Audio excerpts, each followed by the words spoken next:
Ko'pchilik meni Asror Iskandarov deb o'ylaydi. Yo'q, men uni akasi Abbos Iskandarov bo'laman.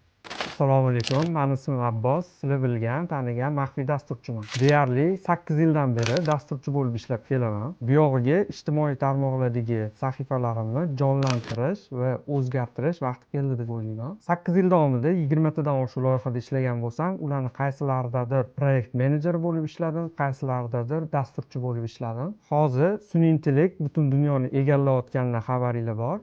Men ham 8 yillik ish tajribamdan kelib chiqib sun'iy intellektga transformatsiya qilmoqchiman. Endi sizlarga ishlagan loyihalarimdagi tajribam plus sun'iy intellekt bo'yicha qiziqarli kontentlarni ulashib bormoqchiman. Va eng asosiysi, bularning hammasini любой odam tushuna oladigan eng oddiy sodda tilda tushuntirib boraman. Meni qo'llab-quvvatlab turish uchun sizdan bittagina like so'rab qolaman. Va yana bitta narsa, ko'pchilik meni Asror Iskandarov deb o'ylaydi. Yo'q, men uni akasi Abbos Iskandarov bo'laman.